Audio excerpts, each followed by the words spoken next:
morning, good afternoon, dear participants. It's a real pleasure to welcome you to the FAO webinar on keeping smallholders and family farms viable through the COVID-19 pandemic. A very important issue and topic to our region, where we have a predominance of smallholders and where family farms play a very important role in our food supply, our food production and our food supply chain. This is the third webinar in a series of webinars that the FAO Office for Europe and Central Asia is organizing. We've addressed different issues before, and today we will look at the important issue of smallholders.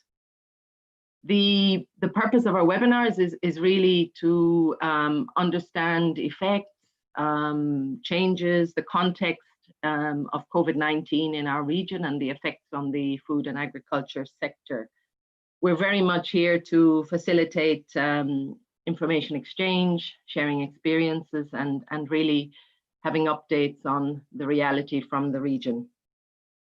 My name is Mary Kenny. I'm a delivery manager for the regional program on agri-food trade and market integration and a food safety specialist.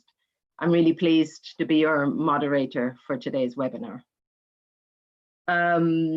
Just some technical points quickly. We have Russian and English simultaneous interpretation. We are really welcoming your questions to the panel members and on the topic today. You may put them in the Q&A box. We kindly ask you to use that one. And you may direct your question to a certain, indicate which panel member you would like to ask the question to. Thank you. I would like to hand over for the official opening to Raymond Yele. Raymond is the strategic program leader in the FAO Office for Europe and Central Asia. And Mr. Yele is the FAO representative in Armenia, Albania, Georgia, and Moldova. Thank you, Raymond. Thank you very much, Mary, for this, and good morning, ladies and gentlemen. Good afternoon also to all of you in the region. Dear participants, dear distinguished panelists, it's an honor for me to welcome you to this third regional webinar on COVID in Europe and Central Asia. We do not have it just only on Zoom, but we have it also live on YouTube. So I would like to welcome also the YouTube community in this context.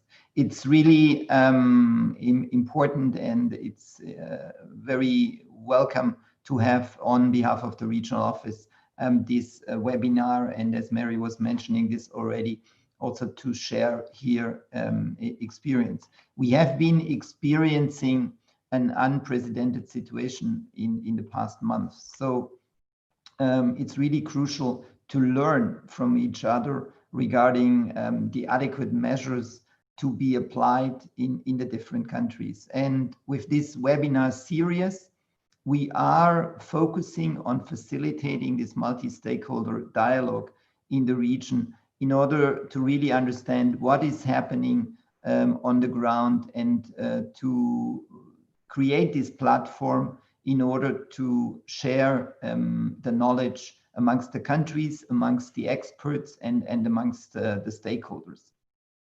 The food systems in Europe and Central Asia are under pressure by the COVID-19. They are maybe not in the same way so far affected as we probably see it also in other regions of the world, but the food outlets and the people's mobility have been in some cases temporarily suspended.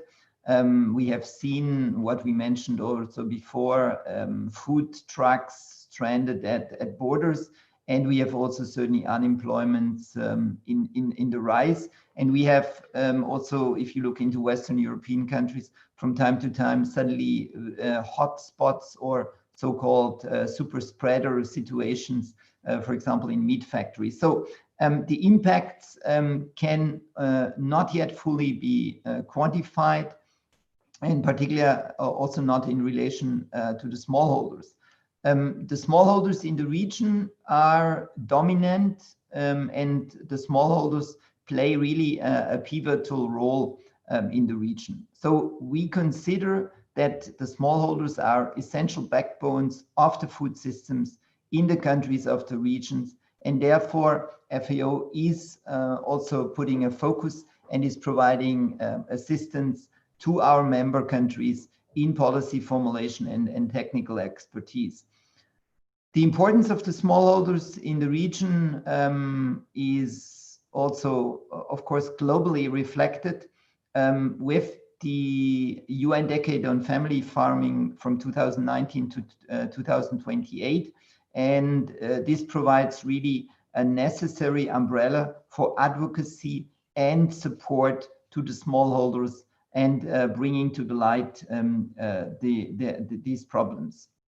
FAO in the region of Europe and Central Asia is providing targeted support in the development of sustainable agriculture production, and is also ensuring inclusive growth through improved livelihoods under the programmatic umbrella of the different priority programs in the region.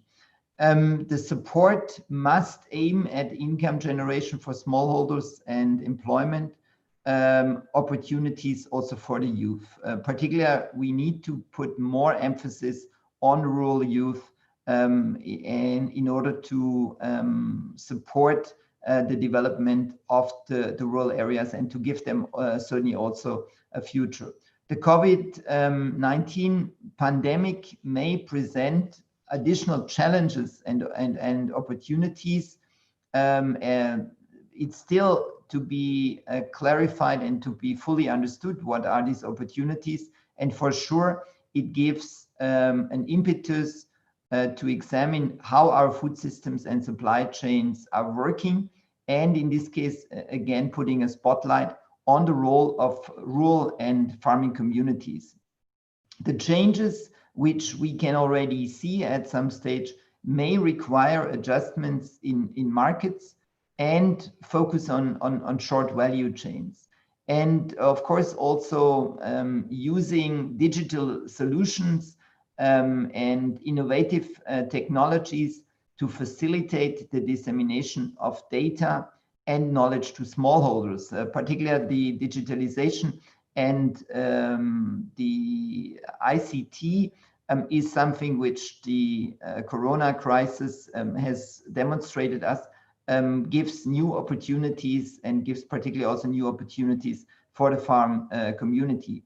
Specific emphasis needs to be also placed, and this is something where FAO puts very strong focus on the vulnerable rural population, including also women, and as I mentioned already before, also youth. We have experienced through the COVID crisis in the past months that there are concerns and challenges for the smallholders. Our regular monitoring exercise, which we are currently doing in many countries of the region, are showing that there are issues like access to inputs and input prices are affected, or we have also issues like access to labor on the labor forces. So there are many of these issues which are affecting the smallholders, and through the webinar today, we really want to provide a platform for sharing this information, and with the focus on the smallholders and the family farms, we want to recognize this high prevalence of the smallholders in the countries of the region. And therefore, I'm really looking forward to the discussion which addresses these numerous needs and constraints of the smallholders. At the same time, I think, and I'm expecting that the webinar is also trying to highlight these opportunities which may rise for the smallholders to strengthen our food systems and to use this as lessons learned to cope also with pandemics in the future. The panel of the invited guests will really review the most salient characteristics of the smallholder agriculture, and it's going to try to provide also an overview on how food supply chains in the region have, in this case, also evolved since early April. So I'm expecting that the panel and the discussion today is going to address the key questions in the sense that how smallholders and family farms have been able to spare the worst of the pandemic. Are they more vulnerable than maybe also other players and more likely to be affected in the aftermath, for example, of the economic crisis? And what are the challenges and opportunities for the smallholders and family farms in the region? So I'm looking very much forward to a very interesting debate and discussion. And thank you for your attention, and looking forward to the outcomes of this webinar. Thank you. Back to you, Mary. Thank you. Thank you, Raymond. You've really set out, I think, already many of the points and issues that are transpiring in our region due to the COVID-19 pandemic. Before we will have a very interesting panel discussion quite soon, but before that, we would like to set the scene or provide some results of some surveys that have been conducted in the region, hearing from the value chain operators and smallholders in our countries. We know that before we have the presentation from my colleague Pedro Arias, we know that the challenges and the situation of smallholders and family farms have been there. There have been many challenges before COVID-19. Recent FAO studies in 8 countries across Central Europe and Central Asia have shown in particular that smallholders suffer due to lack of investments. They have lack of access to credit and therefore find it difficult to invest in their businesses, in their farms. They also suffer from weak support from rural institutions and extension services, access to information. There are challenges in that area, often due to weak quality of extension services. And in fact, we know from these studies too that remittances are very important to smallholders in our region, but often the income from the remittances doesn't go into investment in the farming or in the agriculture activities. Rather, it's more for consumables. So the challenges were there before. Now but of course, things have changed and are exacerbated by COVID-19. I'm very pleased now to introduce our colleague, Pedro Arias. Pedro is an agricultural economist at the FAO's Office for Central Europe, for Europe and Central Asia. He is working on value chains in our region and has also worked previously at FAO headquarters in Rome for over 20 years on different aspects of agricultural markets and trade. Pedro, you have the floor. Thank you very much. Thank you, Mary. Good morning to everyone. Let's try to take 10 minutes of your time to go through some of our findings from the survey that we produce that we carry out in the region. I will share my screen. I have a presentation. The temporal evolution of their concerns. This is what we're up to. This is from April to June, as Raymond said. So, quickly, this survey, what does it do? It monitors the functioning of food supply chains. For the FAO, it's important that supply chains keep working. Where do we do this? We do this in Europe, and our region of work for the FAO, which is the Europe and Central Asia, but we exclude the EU, the Russian Federation, and Belarus for now. How we do this? We phone operators along the food supply chains, input suppliers, farmers, processors, wholesalers, and retailers. From mid-April onwards, we so far done 6 rounds. I'm going to show you only 5 because The last one closed yesterday, and I didn't have time to process the information. In each one of these surveys is about 450 key informants, we call them, people we contact on a regular basis to understand if food supply chains are working. And what we'll do here then for this seminar is we're going to select from this survey farms that have no permanent workers or that employ at least 5 temporary workers. Before we do that, I'm going to show you a picture of the problems that were declared by all farmers in the region. We know this: hospitality industry, wet markets, export and imports, movement restrictions, people's movement restrictions, and the transport of produce. The storage of products. This was also another problem that was mentioned throughout. Financial problems, but not only of farmers, wholesalers, input suppliers, many operators along the food supply chain have been affected financially. The price of inputs have increased and the prices of outputs have started to decrease. And all of these problems that were declared by the farmers have deteriorated.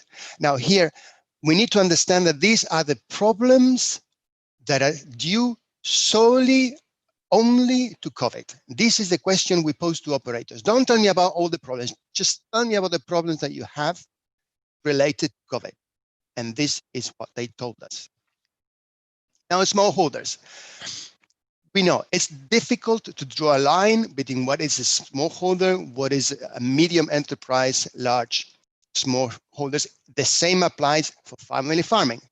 Nevertheless, we try to make an attempt here by selecting those, as I said, that have no permanent employment, no permanent workers in the farms, and up to 5 temporary workers. Their early concerns were the closure of wet markets, hotels, restaurants, and catering, what is called the hospitality industry, and exports. That is, smallholders may be living in self-subsistency, but things that problems that affect large farmers also affect smallholders. They told us of difficulties moving around. Farmers age over 65 were really concerned, not just for their own safety, but also because they were being made redundant. And there was a lot of anxiety. Of course, everybody was anxious here. More recent concerns include market prices, input prices, and access to credit. If we look at financial issues, these are a problem across the board. They're just not for large farmers, they're also for smaller farmers, but to a different degree, and we'll see that later. Financial concerns also depend, according to what the respondents to our survey are telling us, depends very much on the region in which you look. For example, the blue bars there is the Balkans. Half of the farmers said to us they did not have concerns, financially speaking, and then the level of concern, the percentage of farmers that told us they had a stronger level of concerns decrease as you move to the severity of the concern. Now, the situation appears to be different in Eastern Europe and Central Asia, where the severity of the concern seems to be more like bell-shaped rather than a consistently declining level of concern. Now, this is also all farms. This is from last week. We closed the survey on Monday. So this is from last week. This is what almost 500 farmers told me that they were doing to cope with the financial situation. All farmers, not just smallholders, all farmers. Half of them did nothing so far. There are 2 ways in which you can read this. They say half of them really have not been affected, or half of them have already been affected to a degree that they have to borrow money, reduce the wages, sell assets, default on contracts, spend less on food, family, or in other items. This is a concern. What happened with smallholders then, and this is where we move perhaps into what is of concern to smallholders during this period. As you move from left to right in this chart, you see the percentage of farmers that are affected by different degrees of concern. So you mean from week 1 from the left of April to mid-June in week 5. And you can see that there were some very early concerns, but in general, we can say that as you move today's situation today is that most of the smallholders that we talked to in this survey tell us that they have no or small concerns or medium concerns, financially speaking. The same goes for the extension and advisory service. That is, this is about the availability of extension and financial service for smallholders, problem in the availability. Two things might explain this is because people learned to cope with COVID and therefore mobility has increased, or because they've been lifting the restrictions of movement. Some of these restrictions may be coming back if COVID comes back again with us. This is something that there's plenty of uncertainty here. And different countries, I have to say this, different countries are affected to different extent. This is an idea of what I would understand their concerns related to the availability of fertilizers. There were early concerns because we knew there were problems at the border, whereas this problem was voiced by many organizations and governments. Restrictions were lifted, or at least green corridors were put in place where trade started to flow again. And that also was applicable to fertilizers and veterinary products and pesticides. Now, what I want to say here is I want to show you what farmers themselves said to us in this interview. And you will find something very interesting here, which relates very much to the difficulty to draw a line as to what is a smallholder and what it is a medium-sized enterprise, and how different problems affect them.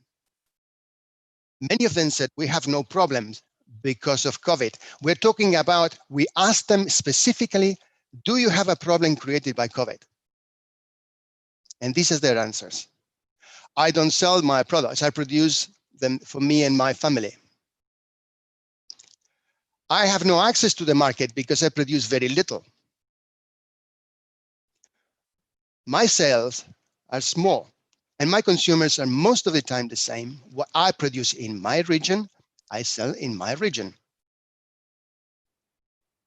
We have problems to access the market. We are moving to a different level now. And these still farmers that we consider them to be smallholders according to our criteria to fish them from the questionnaires. Market's still a problem, but it's getting better. We have no problem since the emergency ended, understood as getting access to the market. The problems are mainly due to reduced demand, and prices are low. So this is what they are telling us. Now, different problems affect different countries in the region because countries are all at different stages of the incidence of the pandemic. So when we have a look at this, you have problems that have a lower or higher degree of incidence within a category of farmers that is not easily identified, in which there is a continuum where those that go to mostly self-sufficiency to those that are actually heavily engaged in the market. Now, if I go back to the question that Raymond asked me and asked everyone here, is how has COVID-19 affected smallholders? I said, perhaps this shows that they are resilient. Smallholders are resilient. This is important. We need more of them. They are resilient. We need to support them because they are resilient. The problem is that they have been affected, many of them And the kind of problems that affect them will constrain the possibility of these smallholders developing in the future. Access to market, prices of the produce, employment. So they are vulnerable, but the problems that they affected will really penalize the possibilities that they grow unless we find innovative solutions. Thank you, Mary. I think that with that, Thank you. I think I'm within the 10 minutes that you allow me. Thank you very much, Pedro. You covered very many aspects, covering concerns of the smallholders in the region. You spoke about uncertainty. I'm sure we will come back to that in the panel discussion. And you also mentioned the word resilient. So I think we will be hearing also from our panel discussion on how farmers have adapted and smallholders, what they have managed to do well, but where are those main concerns still? I would like to continue now with our colleague Ramona Dominici. Ramona would like to present to us the findings of a survey completed in the region also on the impact of COVID-19 on peasant farming, done by the European Coordination Group via Campesina. Before handing the floor to Ramona, it's a pleasure to introduce her. Ramona works at many different levels, promoting the interests and advocating for capacities of smallholders and peasants. This includes in her own country, Romania. At European level, she is a member of the Committee of the European Coordination via Campesina, and she's also engaged at international level on part of the civil society engaged with the UN Committee on World Food Security. Ramona, you have the floor. Thank you very much. Thank you so much, Mary. First of all, hello to everybody who's here, and thank you for organizing this discussion. We believe it's extremely important to address the problems that the smallholders are confronted with, as they are, as people have said already so far, the backbone of food and agriculture in our region, but also around the world.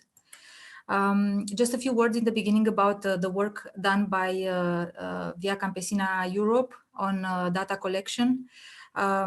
So the work that we have done, keeping in mind that we are a confederation of 31 national and regional farmers, farm workers and rural organizations based in 21 European countries, both in the EU and non-EU.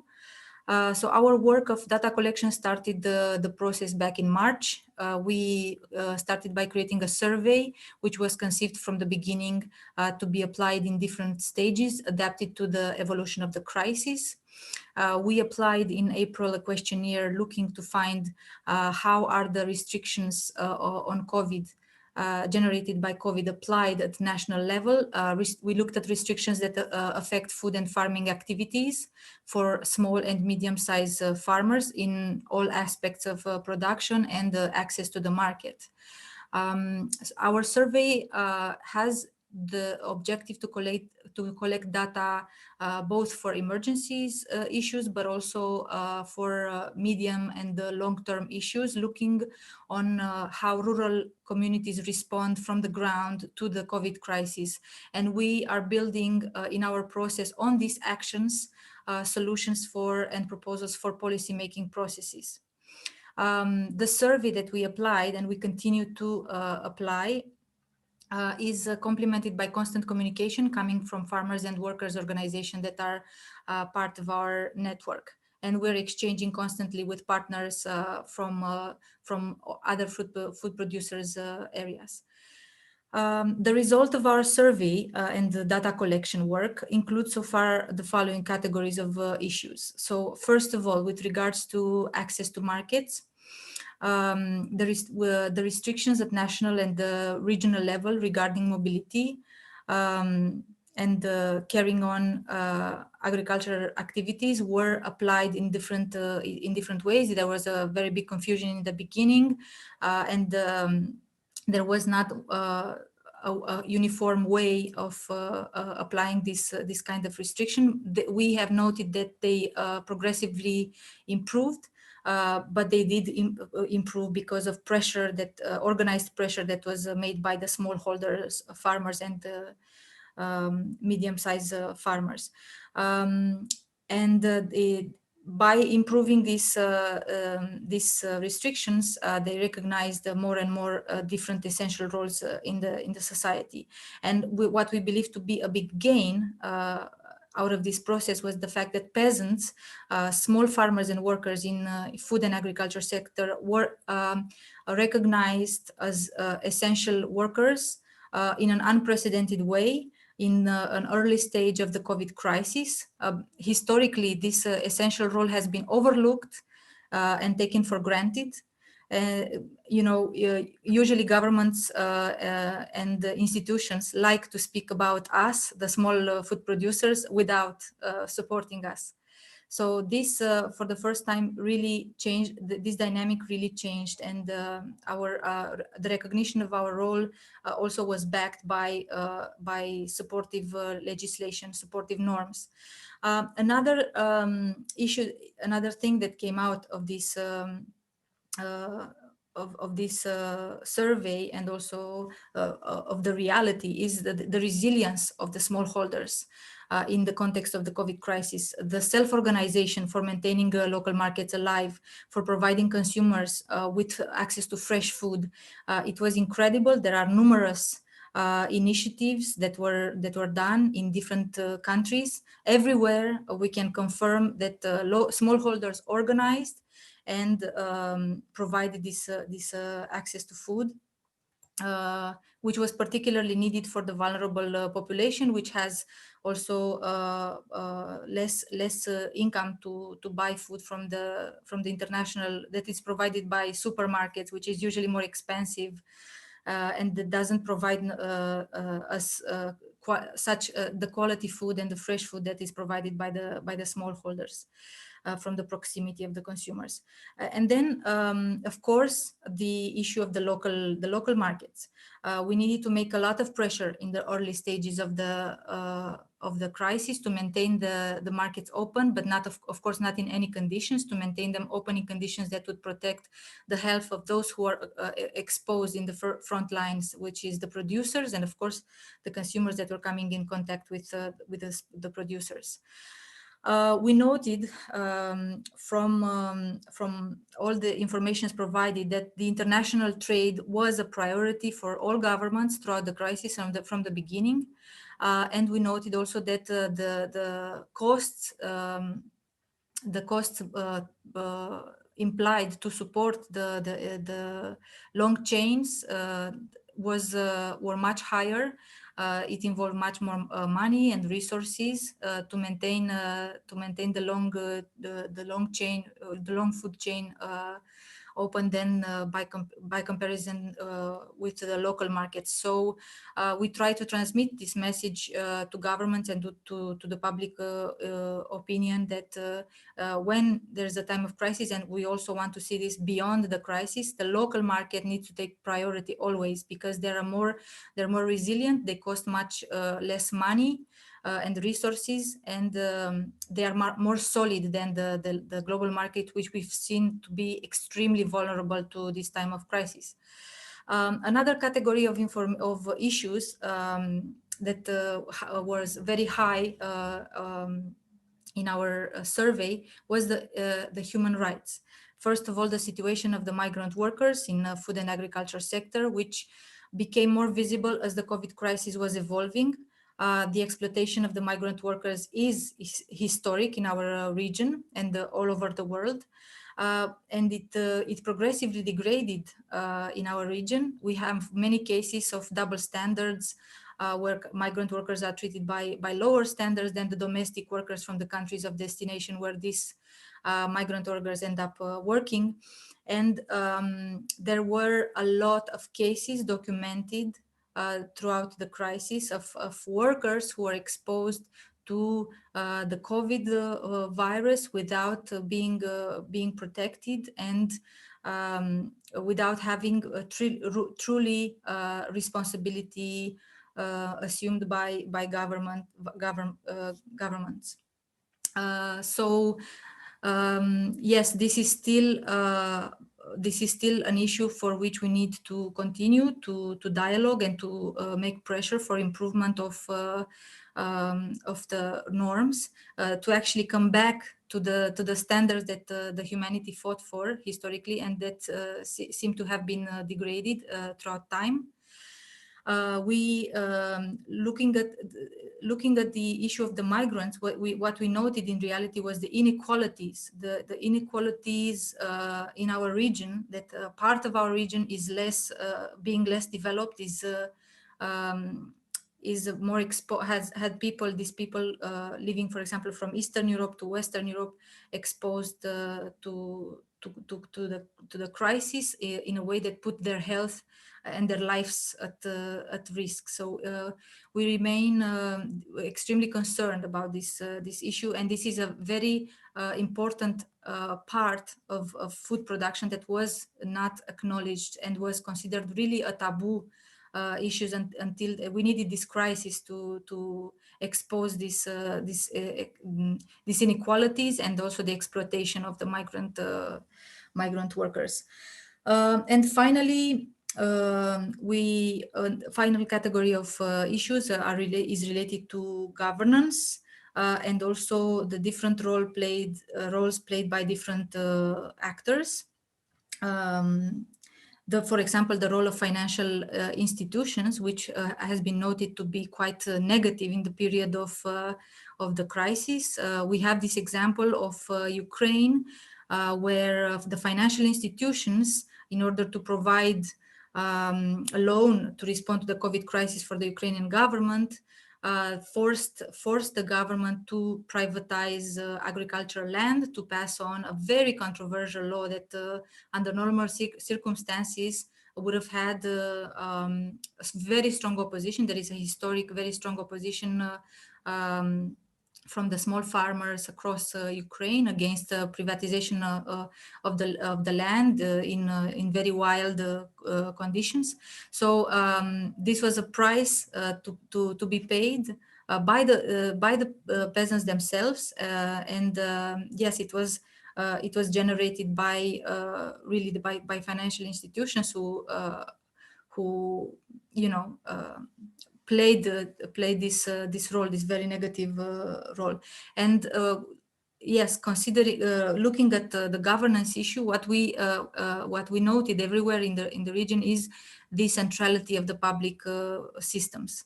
The fact that without public systems for health, for food, for agriculture, for everything that is essential for humankind to live and to live well, the public systems are the ones who are going to be close to the people and respond to the people's needs in time of crisis. It's not the private sector. The private sector is there. It has a complementary important role. We know that as peasants, we are also part of this private sector, as we are the collectively the largest investors in food and in agriculture. A role that has, it's again quite invisible. But it's part of the reality. So yes, the private sector has a role, but the public systems are central, and they must be protected, and they must be transparent, accountable, and so on and so forth. I will close here. I hope I didn't take on too much time. Thank you so much. Thank you, Ramona. Thank you for sharing the results and the issues raised from your survey. I think you focused on immediate effects, but you raised the issue of looking into the medium term and long term, and how we can build better coming out of the COVID-19 crisis, this unprecedented situation. You already started to talk about opportunities, and I know we'll have more discussion on that as we move now into the panel discussion. Let me now please introduce the other members of our distinguished guests on our panel. We are very pleased and to introduce Ms. Tatiana Nistorika. Tatiana is the State Secretary, Ministry of Agriculture, Regional Development and Environment in the Republic of Moldova. Tatiana has a strong background in the area of livestock and animal development issues, being formerly the head of a department on production and quality of foods of animal origin, and also headed up a department on animal genetic resources in her country. So we're very pleased to have you on our panel today. In addition, we are joined by Mr. Namig Shalbusov, Deputy Director of the Agrarian Research Center, which is part of the Ministry of Agriculture, a think tank in Azerbaijan. Mr. Namig's academic and research field has focused in the area of agricultural economics, and he has a lot of international experience also in a range of projects in his field, and also completed a master's on food security and agriculture development in North Korea. So Mr. Shalbusov, you're also very welcome to our panel discussion. And the last panel member I want to introduce at this point is Mr. Janez Mas. Janez is a dairy farmer from Belgium. He is also the president of the European Council of Young Farmers, and his organization represents over 2 million young farmers across Europe, from 35 different organizations and across 26 different countries. So he very much brings the voice and experience of small young farmers to our discussion.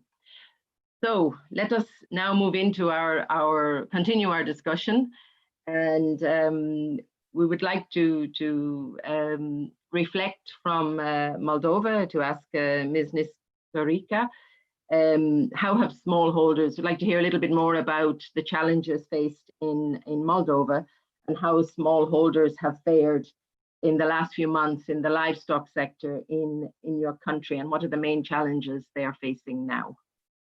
Thank you. Thank you, Mary. First of all, thank you very much for once again for organizing this webinar and for the possibility to discuss the current situation in the country, as well as to listen from colleagues, so what is going on in different parts of the world. Agriculture and food processing industry sector are one of the main growth drivers in the Moldovan economy. It constitutes over 20% of GDP and 50% of total export of agri-food products. COVID-19 outbreak in Moldova is having a negative impact on agriculture production and processing, and of course, farmers' income and access to input. Currently, the main affected sector are vegetable, cereals, and berry production, as well as animal feeding. At the same time, the most impacted group of producers are smallholder farmers who have insufficient financing resources and inputs. Regarding livestock sector, the COVID-19 pandemic has not so big impact directly, but the negative impact of the pandemic will come in the near future, and that will start with the increasing of the price of animal feeding. The main challenge for the livestock sector and food producers is access to inputs and financial resources. The ability is limited to the impact of COVID-19 outbreak on the country, on the economy of the country. The Republic of Moldova has been also impacted by the recent restrictions on export of agriculture products, in special cereals, imposed by the other countries.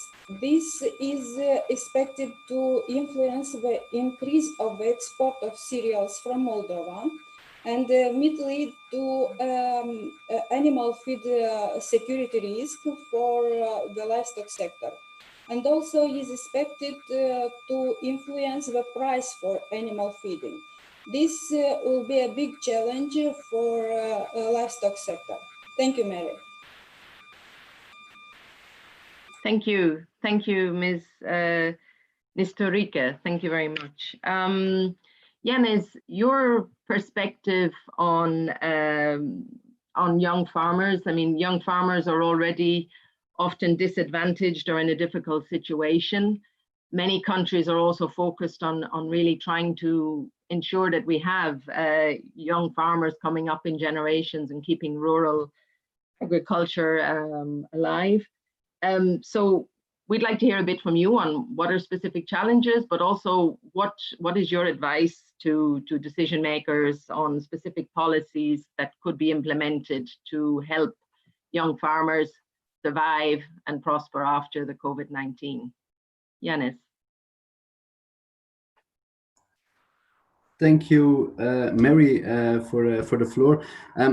Basically, we have seen a few different challenges which were already there for young farmers, but which have been even more outlined now with the current crisis that we are facing. If we look at, for example, the high risk profile, something that young farmers across Europe, across the world, are facing, that has been strengthened. And one of the very needs, which also was shown by the presentation earlier from Pedro, was the need for quick money to reinvest, to keep a cash flow going. And we see that risk profile that young farmers didn't enable them to go to financial institutions and get that money available for them. So we see some strong procurement there, where we believe that governments really have a role to play in playing some kind of guarantee role towards financial institutions, and clearly outline. We believe in the project of this individual young farmer. We believe that also financial institutions can have some more confidence in their future. On top of that, obviously, there was the economic backslash from the COVID-19 crisis globally, which obviously has impacted international markets. And even though that many of our young farmers aren't personally involved in international markets, I am a dairy farmer. I sell my milk to our own cooperative, but in first or second or third step in the food chain, obviously there is an effect of what is happening on those international markets, mainly commodities who have suffered under those trade restraints, and which has evolved in price drops across the food chain. And I would like to reflect on something that Pedro said, where he said that a big part of farmers didn't necessarily feel that there was a huge financial drop coming out of the COVID-19 crisis. It is something that we also felt in the discussions we had with our members across Europe. However, one of the thinking patterns that we enabled from that suggestion is that obviously the baseline has kind of opened up any kind of situation to be acceptable. Also, in the past years and decades, we already have periods in which prices have dropped, in which farmers tend to start working without profit, with a loss, and that is also the case today. On my own farm, I am farming with a loss at this moment. However, I have also farmed with a loss 2 years ago, so it doesn't necessarily mean that the COVID crisis is the only thing which engages such a crisis. But the crisis is the case. By the way, not only for those farmers producing commodities or producing food which is traded internationally, also farms who have been very strong in diversification or in local sales had some issues. In local sales, it was very much depending on the local authority whether farmer markets were still allowed, whether the distance regulations were not too constraining for home sales. But in diversification, one of the biggest impacts in the farming sector was felt by those who have invested in agrotourism, which is completely stopped during this time. So it's certainly not only the big commodities who are under pressure. And a third element which was felt, and that's not only for farmers but also for rural youth in general, is personal well-being. Obviously on the physical level, so are we able to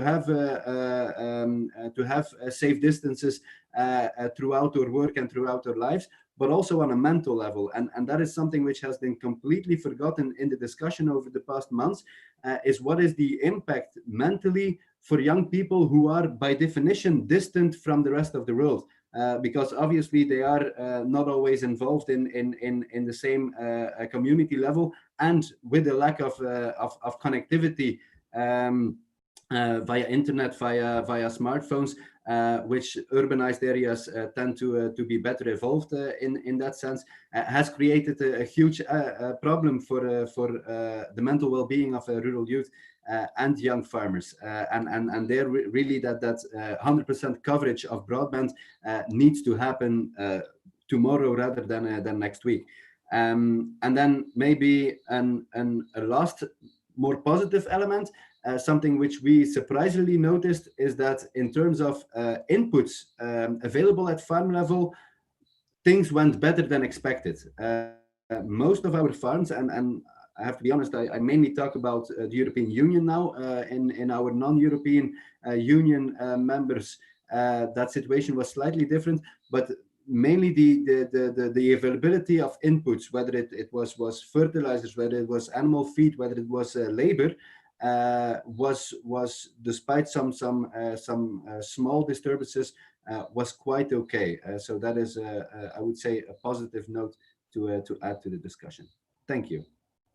Thank you, Yanis, and thank you for giving different aspects of and even raising the dimension of the social isolation, and I think one of the challenges also trying to keep the social distance, follow all the public health rules on one side, but then also carrying on your agricultural activities in a more challenging environment with the economic challenges. And you raised also that this is not that farmers maybe are used to different shocks. So this is also an interesting point. I think earlier this morning, Ramona was talking about the adaptation and how small farmers in the region did adapt and show innovation, and through her survey. And I would like to turn now to Mr. Namig Shalbuzov, and to hear a little bit in terms of how things went in Azerbaijan in terms of the role that smallholders play in agriculture and food production, but also how they have adapted to these changing markets, or what have they done to be able to continue to sell their produce and access local markets.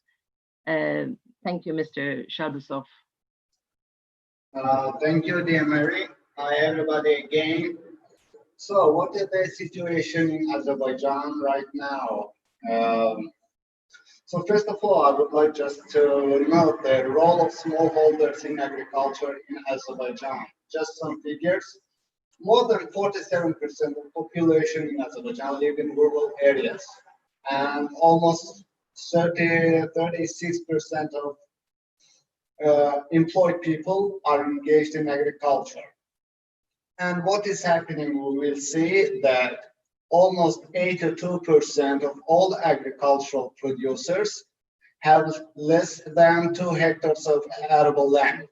So which means that the main part of the agricultural producers are mainly these smallholders, if we can call them like that.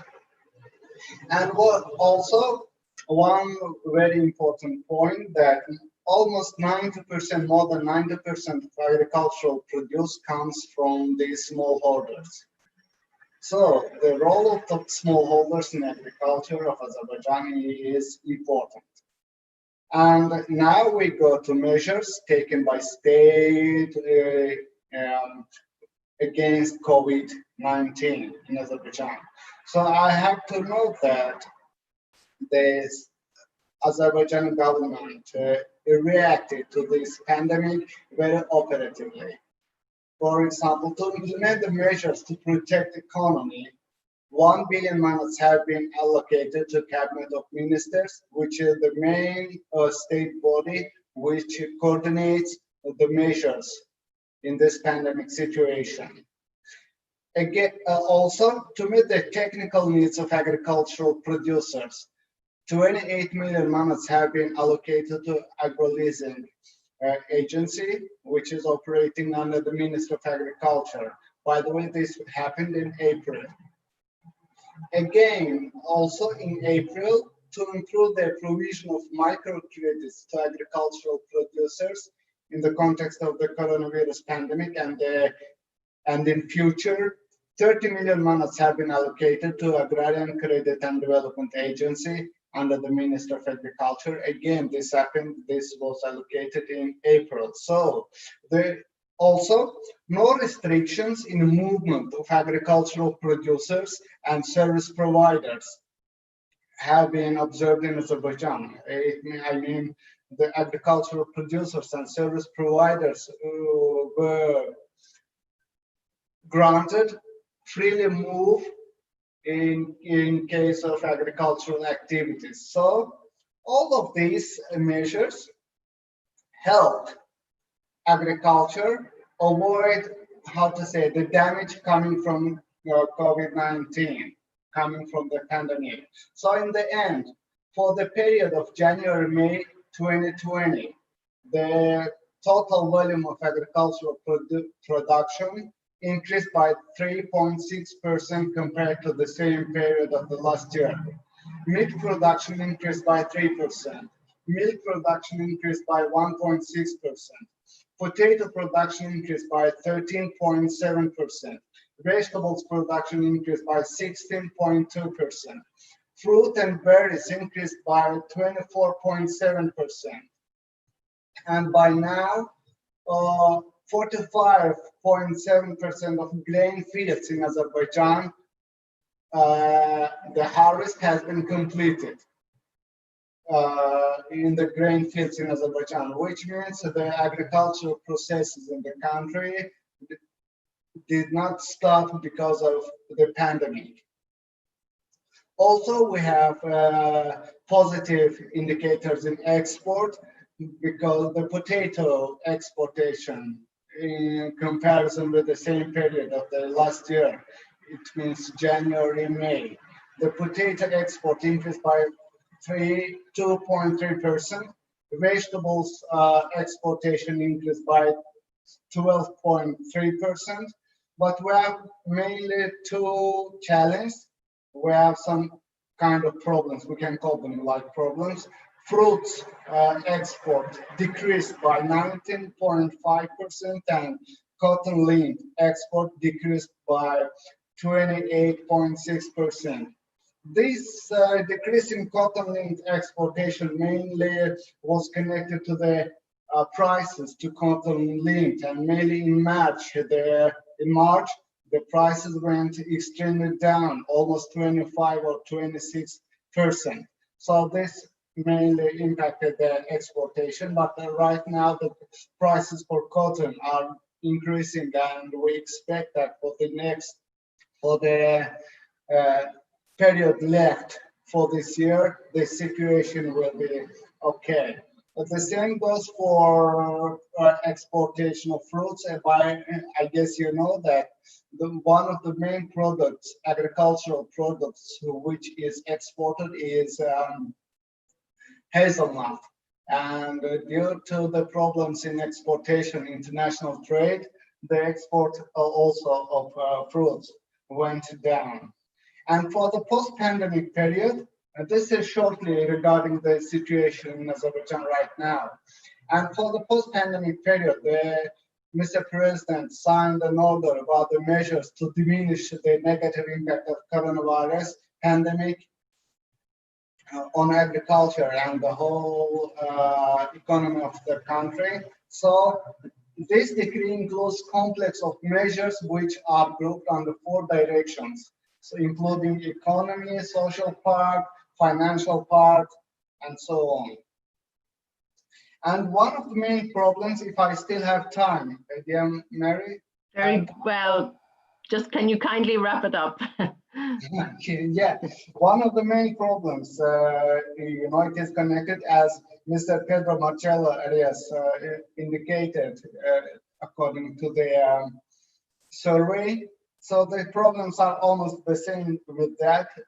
These smallholders in Azerbaijan, they are not impacted by the pandemic directly because they are not the players of international trade. What they produce, they sell it in the regional markets and so on. So no problem. But the main problem is with the reduced demand. In Azerbaijan, for this period of the year, late spring and summer is a period when we have lots of marriage ceremonies.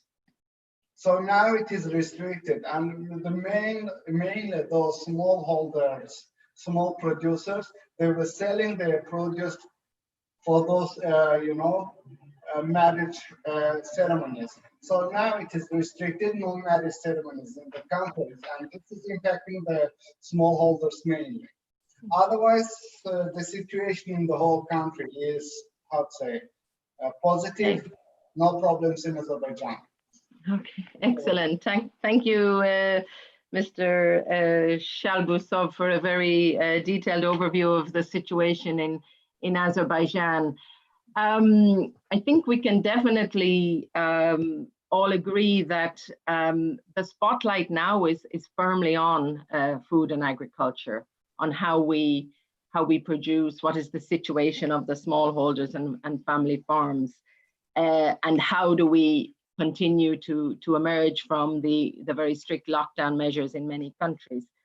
I would like to, with this focus and with this attention of policymakers, as explained by Azerbaijan, I would like to ask you, Ramona, how do you see this, and how do you really see, how can we ensure that the smallholders and the voice and ideas of the smallholders are part of the discussion as we continue to improve policies and possible innovations as well as we move on from quite an unprecedented and difficult time. Ramona, please, and I will ask you to be focused in your answer. If you could see 2 or 3 things, what would they be, or what would you really recommend? Thank you, Ramona.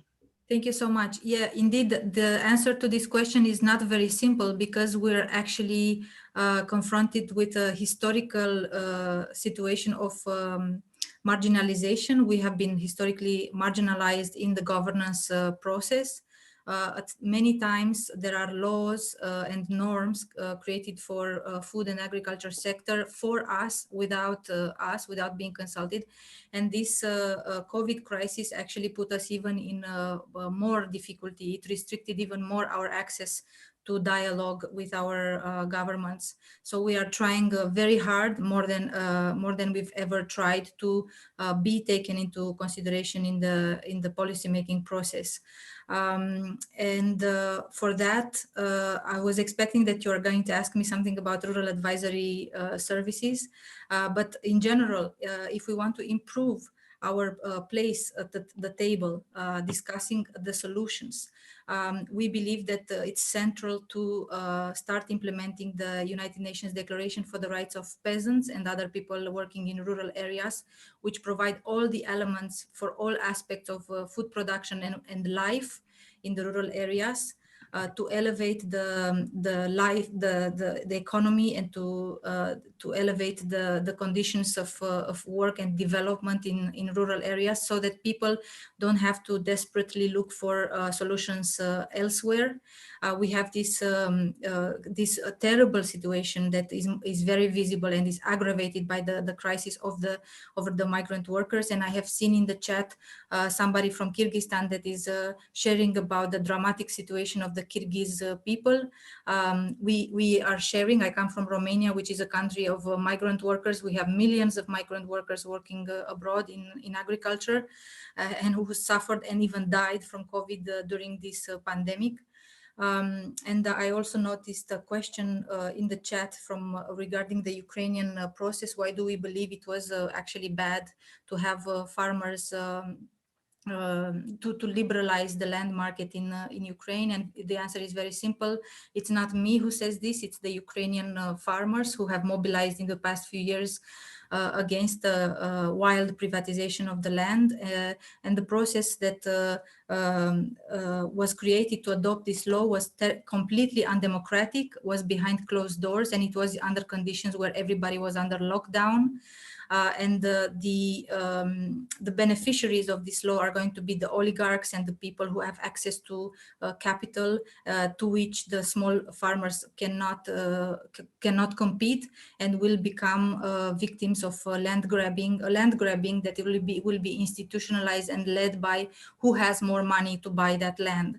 And in general, if we want to change the situation and to change this dynamic, we have to put first the human rights, to put human rights higher than the trade and economic interests, because at the end of the day, everybody has to live, and we have to make human rights evolve, not degrade. And if peasants and the small farmers from rural areas live well, then everybody can benefit from this, because we can all have access to good food and good farming that only smallholders can truly provide. Okay, thank you, Ramona. So a strong voice there to see how smallholders can be more engaged in the dialogue with policymakers and with the governance structures. One of the points I wanted to pick up on as well is related to financial access to finances and agribusiness support for smallholders and farmers who are running small businesses at the end of the day. We have a video clip now that was prepared by our panel member Adela Leka. Adela is from Albania. She is from the Albanian Agribusiness Support Facility, and she is explaining a little bit the context of challenges smallholders face in Albania from the COVID-19 epidemic, and what are some of the supports available from her organization, or some perspectives on this. So we will have a short video clip now. Thank you. Albania Agribusiness Support Facility, a financing framework which is developed by EBRD with the support and collaboration of the Albanian government, have carefully analyzed the market and the effects COVID-19 has on agriculture clients, and the support necessary to be provided by financial institutions. Compared to the other sector, agriculture was the less hit in the country because of COVID-19. Nevertheless, the smallholders were the ones that faced more challenges during this period. They faced challenges especially during the early stage of the pandemic, due to the country lockdown, and especially in logistics, in transport of goods and short-term workers, which was overpassed afterwards. Furthermore, the closure of restaurants, agritourism and rural tourism during the pandemic period have decreased demands for fresh products, and farmers faced challenges in the beginning to sell this kind of product. Banks and microfinance institutions were opened during the lockdown, which facilitated communication with clients and support provided during this difficult period. Still to be considered, agri-clients are located in rural areas, and logistics in the beginning was an issue, which was then overpassed. The financial sector have supported agri-clients during this difficult time with moratorium of installments for at least 3 to 6 months, enabling them to keep the liquidity for working capital needs. In addition, refinancing, additional disbursements, or or grace periods were offered by financial institutions towards the client. The possibility to use Albanian agribusiness support facility in the last months and also in the post-pandemic phase to get finance from financial institutions part of the scheme, be it for working capital or investment, it's a good opportunity for clients and the financial institutions.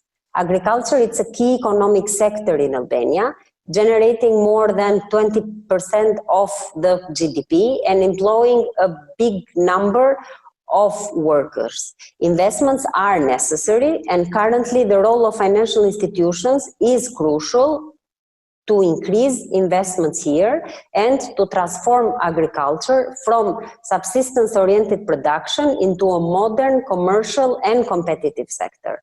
In addition, adapting the products and the services and the analysis the financial sector performs towards agriculture clients with the current situation will support them, but also clients to do better investments and more efficient investments in the future.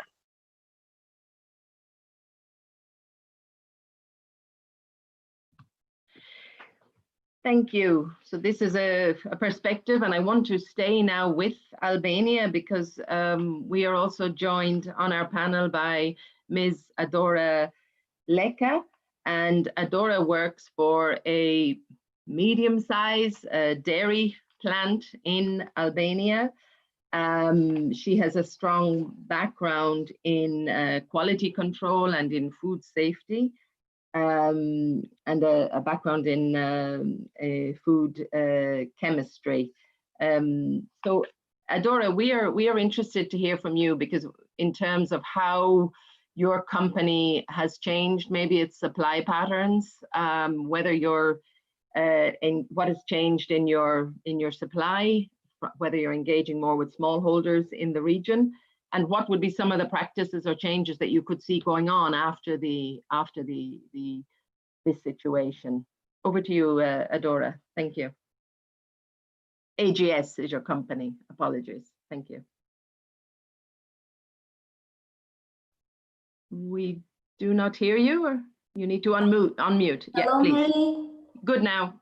Go ahead. Thank you. Hello to all participants as well, and thank you once again to FAO for inviting and for organizing such a significant online meeting, dedicated, of course, to the impact of COVID-19 pandemic to smallholders and family farmers in all our respective countries. To say the truth, as in Azerbaijan, in Albania, 90% of farmers are smallholder ones, so it's a very strong driving force of agriculture.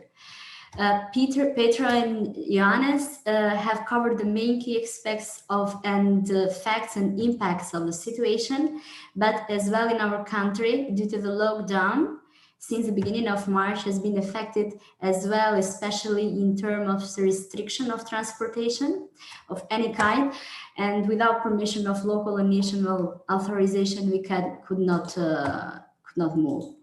So what has happened in our case, it's not only that we have support our ongoing contracts with the farmers, with family farmers on collecting their milk in place each single day, but as well having liquidity for them to assure their inputs necessary for the farm, and especially to motivate their sustainability. By just telling them that their sustainability is our main driving force to overcome the situation of pandemic period.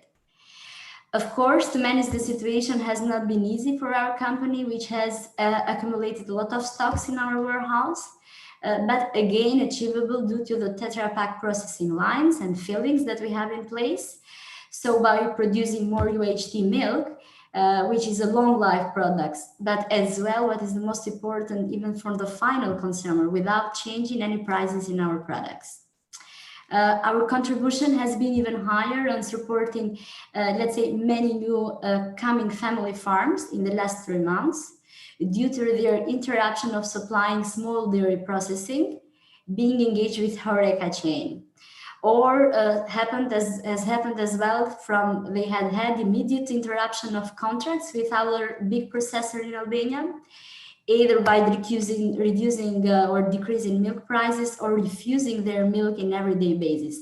This for a farmer is really a destroyed process. In Albania, actually, a lack of good hygienic practices in milking procedures and plastic containers reused is a big problem even for transportation. And what we have done is that we haven't interrupted our training with our private veterinary services. So by giving to them chance to not use anymore this kind of containers, so by banning the use of plastic reuse containers, and as well beyond that to ensure stainless steel containers for potential farmers. So this is what we have done. And as far as I see, as I'm mostly involved in the food safety aspects, this has been a breakthrough in our process. Okay, thank you, Adora, thank you. And I hope when you say a breakthrough, it means there can be things that you will follow on afterwards. And we know that in Albania you have many small dairy farmers with less than 10 cows. So yeah, this would be great if there can be increased work there. I would like to go now to look a bit to the future, because things are very fluid still. But we also need to, one of our earlier speakers, I think it was Ramona, said, you know, we also have to continue looking to the future and how we can come out of this pandemic, and what would be changed and improved in our systems. And I would like to ask Ms.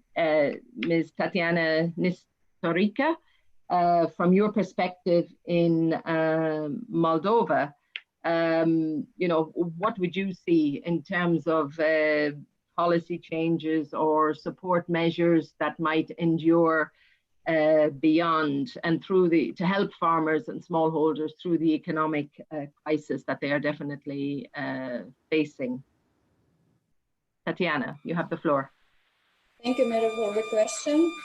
Addressing the COVID-19 crisis requires us to work together across sectors and to mitigate the immediate impacts. In this regard, the government is focusing activities on joint efforts to address current agriculture challenges. The ministry has established close cooperation with the Producers Association, local public authorities, and organized working groups for the evaluation of the critical needs and the adoption of the measures aimed to reduce the impact of COVID-19 situation. In collaboration with the Ministry of Finance, we are working on elaboration of measures regarding fiscal policies and on the agriculture sector, including the livestock sector, of course. The agriculture subsidy fund has been increased, and for this year we are going to implement the direct payment subsidies for animal sector. I should here mention that we have already subsidies in advance payment for startup farmers, and also subsidies for after investment, that is in amount of 50% of investment for construction farms, for buying equipment and animals. Also, I should mention that during the COVID-19 outbreak, the Agency of Intervention and Payments in Agriculture ensure the activity of all its offices to grant access of the farmers to existing support measures, but including the financing of the bank interest rates for the loans for purchasing agriculture inputs. Thank you, Mary. Thank you, Ms. Nistorica, once again, for giving us some of this future thinking vision. Yanis, from your perspective, I mean, you highlighted earlier on some of the challenges, and some of them are systemic pre-COVID-19 facing youth, the young farmers. How would you see their role, or what do you think needs to change, let's say, so that young farmers become more resilient and adaptive in the future? As you said, they don't only need, the COVID-19 is definitely a shock, and nothing like we imagine, but there are other shocks. So how are the young farmers to be more resilient? Yanis. Yeah, well, as you say, it is only one part of the shock that people have to work with, together with climate change, which is still very much impacting us, together with regular market fluctuation, together with changing consumer patterns, which is also for farmers who are by definition working in a longer term, both in long-term investment, but also working with nature takes time. How can you increase the adaptability or the adaptation potential of farmers? We believe from a public policy perspective, way more investment in risk management, not only public money coming in, but also educational, making sure that farmers are well aware of the market that they are producing for, are well aware of what kind of techniques could be implemented in their management, to increase their own respective adaptability to price fluctuations. And then it doesn't really matter whether you are small or big or intensive or extensive. Every single farmer as an entrepreneur will have to increase their own potential to adapt to those crises, obviously with the help of public policies. One of the things that I mentioned before is broadband, making sure that farmers can be connected in their profession, in their livelihoods, both equally important. And then as a last, that is obviously more long-term, but certainly as important, is investment support for individual farm investment, but also investment in the whole framework in which farmers are working. So that is investing in renewed bargaining power for farmers, so producer organizations, cooperatives, making sure that farmers can increase their bargaining power in whatever kind of chain that they are. If they are in a very short food supply chain, they have to be able to get an added value which is fair to their share of creating that added value. But also those farmers who are by choice or not by choice into a long food supply chain need to be able to increase their bargaining power, so that also in those chains there is a real return on value for the farmer community.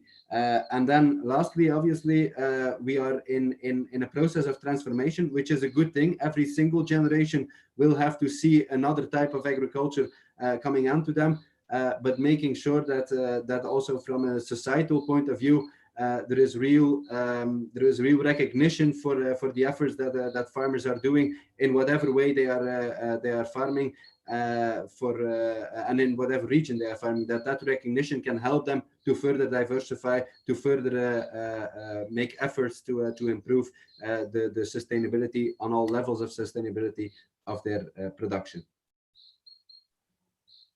Thank you, Yanis. And Ramona, the very briefly, Yanis mentioned there the access to information and access to public services. Would you have a word on how to strengthen, or how important extension services still are in our region? Absolutely. Very briefly on this point. Yes, very briefly. In many countries, governments and ministries have reduced over the years the number of technical experts and privatized this technical service. Basically, in many countries, the rural population, the small producers, feel left alone in the hands of the industry. We believe very strongly that this kind of services should not be provided by a private sector that is disconnected from agriculture and doesn't know the reality from the ground. And this service of consultation is something that needs to be maintained by the state as public services, and they need to be strengthened for sure. And during this crisis, because of the mobility restrictions, it was difficult to have direct access as we had in normal times. to services of consultation, and it implied access to technology that many people in rural areas don't have. So on one hand, we believe that there needs to be better access to technology from the small poor rural population, provided by the government, and in the same time, of course, it's inevitable that a part of these advisory services are in the hands of the private sector, but here it needs to be in the hands of producers' organizations as well, because they're the best connected to the reality, the needs of the food producers, and they are essential to assist producers in developing their management skills and practices to improve their well-being and their livelihoods. Yeah, and I think, yeah, building on what you said, and also again, as before, the role of technology, but also the role of the broadband and the digital access as a means of accessing up-to-date information and ongoing information that smallholders and farmers need will become perhaps even more relevant in our region. We are going over time, or we are keeping an eye on the questions and answers. And we know, before I come to the Q&A, and I know that Morten has picked a few questions to put to you. We wanted to very briefly show one short second video clip. This time it's from Georgia. It's from Ms. Natia Vacharadze from the TBC Bank in Georgia, and giving a perspective on the investment aspects and some of the financial issues that has been raised by a number of panel members. We will have the video clip now. Thank you.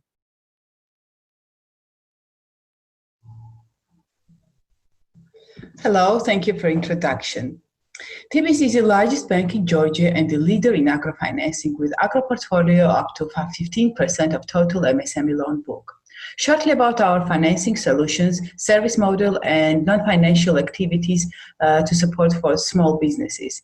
In order to foster business growth in rural areas and help to create new job opportunities, we are actively supporting local businesses by providing affordable finance in partnership with government programs which aim to support agriculture, manufacturing, and hospitality industries. We have been providing the necessary financing to local businesses. Within these programs, borrowers can apply for a subsidy from government to lower their interest expense. To support startups, we introduced innovative offering for entrepreneurs wishing to start agro businesses, Startup Agro Loan with extensive grace period. Shortly about our service model. Loans up to 50,000 laris are issued using tablets. Clients are served remotely. Loan officers visit the client at their location, approve loans based on scoring model, and register clients on spot. One more important direction is our non-financial support. We conduct trainings, run conferences, and organize individual consultations as well as agro forums across the country. All these services are done free of charge for them. What measures were taken by TBC to support businesses during COVID lockdown?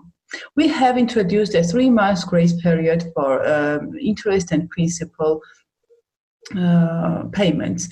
Even during lockdowns, we did not stop financing our clients and provided all necessary banking services for them.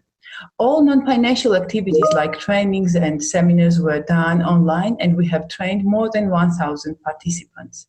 And finally, what are the plans to further support and help clients to overcome difficulties and adapt to new reality? As food processing is one of main priorities in government support activities, we designed new startup loan for food processing. It will open new opportunities for farmers as well, as demand for their products will increase. We plan to conduct webinars and seminars about market trends, statistics, and export opportunities. And also, together with Export Association and other donor organizations, we plan to introduce individual consultations for those interested to export primary or secondary products. Thank you. Thank you, Natia, for an update and some innovative approaches or changes you've been implementing there in Georgia. I would ask, we are now at our time limit, but we would like to extend by 10 minutes if for those of you who want to stay online with us. Morten Hartvigsen, my colleague, is the deputy manager of our program of work on smallholders in the region and a land tenure specialist. Morten, would you like to present some few questions or to the panel? You have the floor. Thank you very much, Mary. Good morning, everybody. I have followed the questions from the participants in the question and answer session and on the screen, and I have picked a few of them. Unfortunately, we will not have the time to have all the questions answered, but I have picked a few of the questions. And I would like to begin first to ask a question to Ramona. And the question comes from Kaka Nidiraja in Georgia. It's about smallholders and the peasants are the main producers of bio-organic food. How do we provide the best support to them, as most of them are not competitive with the big farmers and the agricultural cooperatives? What should we do in this regard? Ramona, do you want to respond? Yes, and I'm terribly sorry. Can you please repeat the first part of the question? I'm looking now at the chat trying to find out the question. Yes, the question is in the question and answer section, so you cannot see it in the chat. Okay. It's a question from Georgia. It's a question about saying that smallholders and peasants are the main producers of biological organic food. How could we provide the best support to them, as the most of them are not competitive with the big farmers and the large-scale agricultural cooperatives? What do you think we should do to support this group? Yes, this organic production? Thank you so much. The answer is, again, human rights. And the answers are in the UN Declaration for the Rights of Peasants, which is an instrument that looks at all the aspects of food production and the well-being of rural population. And we have the perfect framework to implement this instrument. It's the UN Decade for Family Farming, which is a framework meant to improve legislation for family farmers around the world. It's a framework that benefits from the support of FAO and other UN institutions, and that is known by our governments. They're familiar with. We cannot believe that small farmers can be thrown on the global market to start competing with the large industry. It's not fair, and it's not going to get any results. It's just going to marginalize even more the smallholders. The answer for supporting smallholders is human rights, elevating human rights, looking at farming from a social perspective and not only from an economic perspective, also from an environmental perspective. I've seen here a comment that was transmitted from YouTube regarding Ukraine and how Ukrainian farmers are affected very heavily by climate change in this COVID crisis. There are even suicides reported. So we need to look at farming from a totally different perspective, and I hope that this COVID crisis is going to force us look at agriculture from a different perspective and build a different narrative on how the future of farming can look like. An agriculture that is still has peasants, still has smallholders, and that is not just all replaced by robots and technology to serve the international market. Thank you. Thank you very much, Ramona. And let me now turn to Yanis. We have a question for you from Kazakhstan. Do you undertake any special actions to promote farming among your young people? And could you please share your experiences, if you have any, in motivating young people to enter into the farming business? Yanis, over to you. Thank you, Morten. I'll first give our statement answer, and then I'll go into the specifics. My statement would be, that's not the way to look at it. You should, we have to be careful not to push young people into farming. We have to try and attract them into farming. My case is that I rather have only 2% very successful young farmers than 20% young farmers who are not successful. And if you make them see the potential of success, young people will come, because the attractivity of the profession is still there. There are millions of young people across Europe, certainly across the world, who still very much feel connected to their farming activity, feel that that is what they want to do. The problem obviously is that there are challenges to get into farming and challenges to remain into farming. When we go into the particular challenges, obviously access to land, access to finance, and access to knowledge building is considered as the key barriers for young people to enter farming. But all over, it is the general profitability of the sector.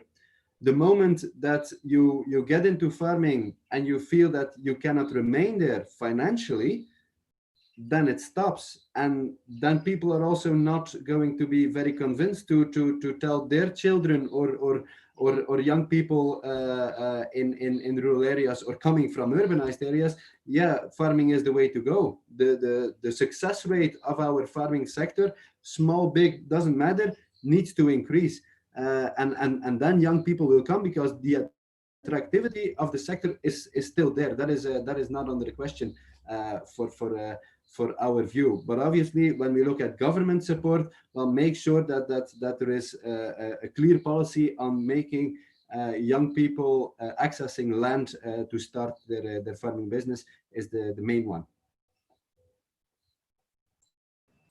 Thank you very much, Yanis. And now I think we have time for only one more question.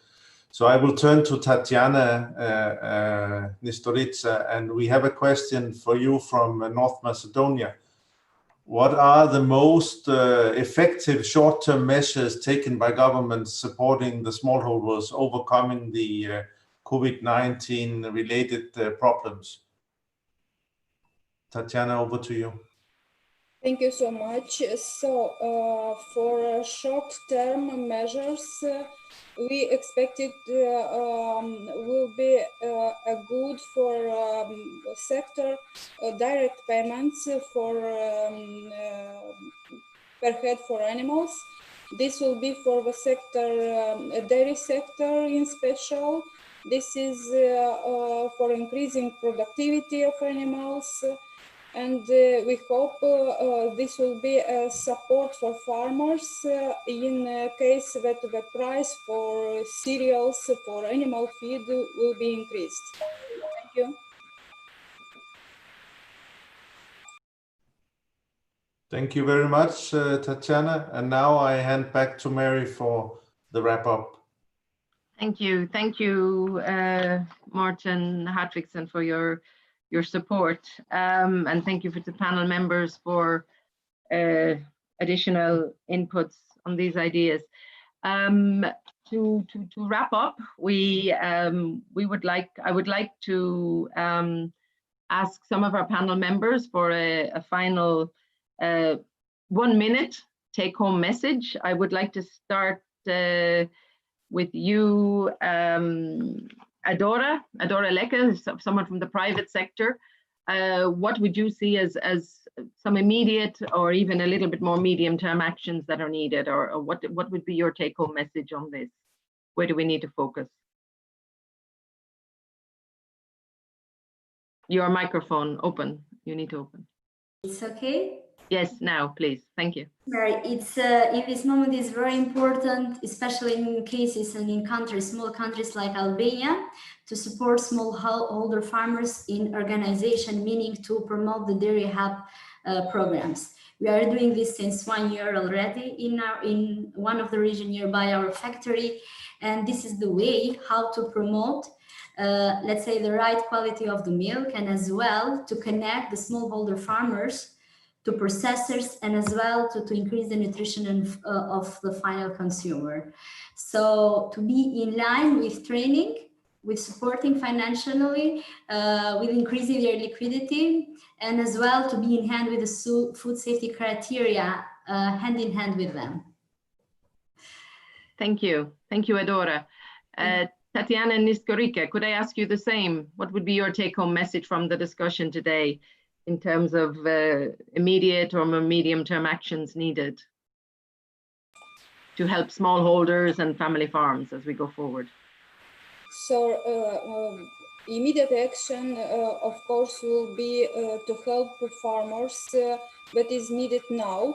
And for this reason, we have to be closely with producer association and local public authorities to identify the needs and the problems for the farmers. Thank you. Thank you, Tatiana. Yanis, Mas, what would be your take-home message from a rich discussion? Thank you. Well, I would strongly agree with Romana from Via Campesina when she says that social sustainability is key, and we believe that financial opportunity is needed to get there. Good, thank you. Ramona, what would be your take-home message? Yes, we believe that we need to have access to resources for all, particularly for young people, of course. So I also echo the voice of my colleague with regards to the importance of the young farmers. The current context only deepens inequalities and only allows the rich to have access to resources, particularly to land, and to have access to development.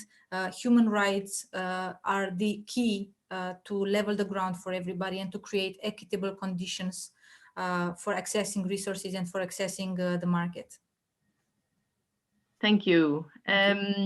Adela Leka, I'd like to give you the floor. We had your video clip earlier, but what would be you've sat patiently through the discussion. What would be your take-home message, please? Only maybe a couple of words, because let's say concerns are still there. Uncertainty, it is already mentioned. It is already mentioned for smallholders more than for, let's say, big businesses or let's say big agribusinesses. My take-home message would be that collaboration among different stakeholders, it's quite important, be it financial sector, governmental institutions, non-profit organizations, producers associations, are very important for, let's say, information, one part, and from the other part, the financial sector has to be quite close to the farmers, has to be quite close to the different stakeholders in order to have appropriate products and processes which can be easily adapted for investments needs that they might have. Thank you. Thank you. I will go directly to you, Natia from Georgia, from TBC Bank. What would you add from your perspective? So I agree with my colleagues that this COVID lockdown and this pandemic showed the importance of the country to be able to fulfill internal demand for food. And that's why I think that in case of Georgia, it is very important to support farmers and also to support new startups which plan to invest in agro from the access to finance side and also from educational side, because technical innovations and the education is quite important for them, and the access to this information is quite limited in Georgia. So I think that government and private sector, particularly banks, can help this sector to survive and to be more successful. Thank you. And finally, last but not least, Mr. Shalbusov from Azerbaijan. What would be your take-home message for us, or your final important point on what needs to happen next or continue to be done?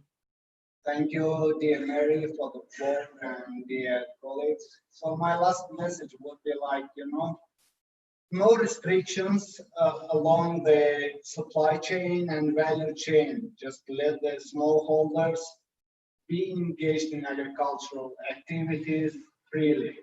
And that will be all. And again, be free along the supply chain, have access to all inputs and along the value chain. That's all. Thank you. Thank you, Mr. Shalbusov, for your inputs.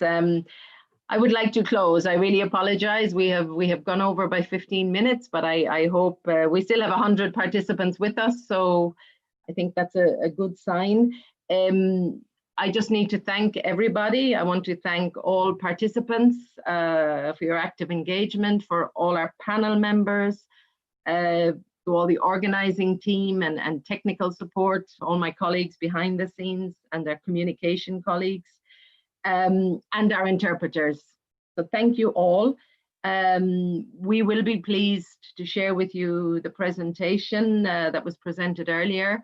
We will also share with you the link to the YouTube, because you can watch back or share this webinar with your colleagues. And I'd like to announce that our fourth webinar from our region, from FAO in our region, is on the topic of social protection for the farmers and food producers in light of COVID-19. And this will take place on the 8th of July. Thank you very much, and have a good day and a good evening. Thank you. Bye-bye. Thank you again.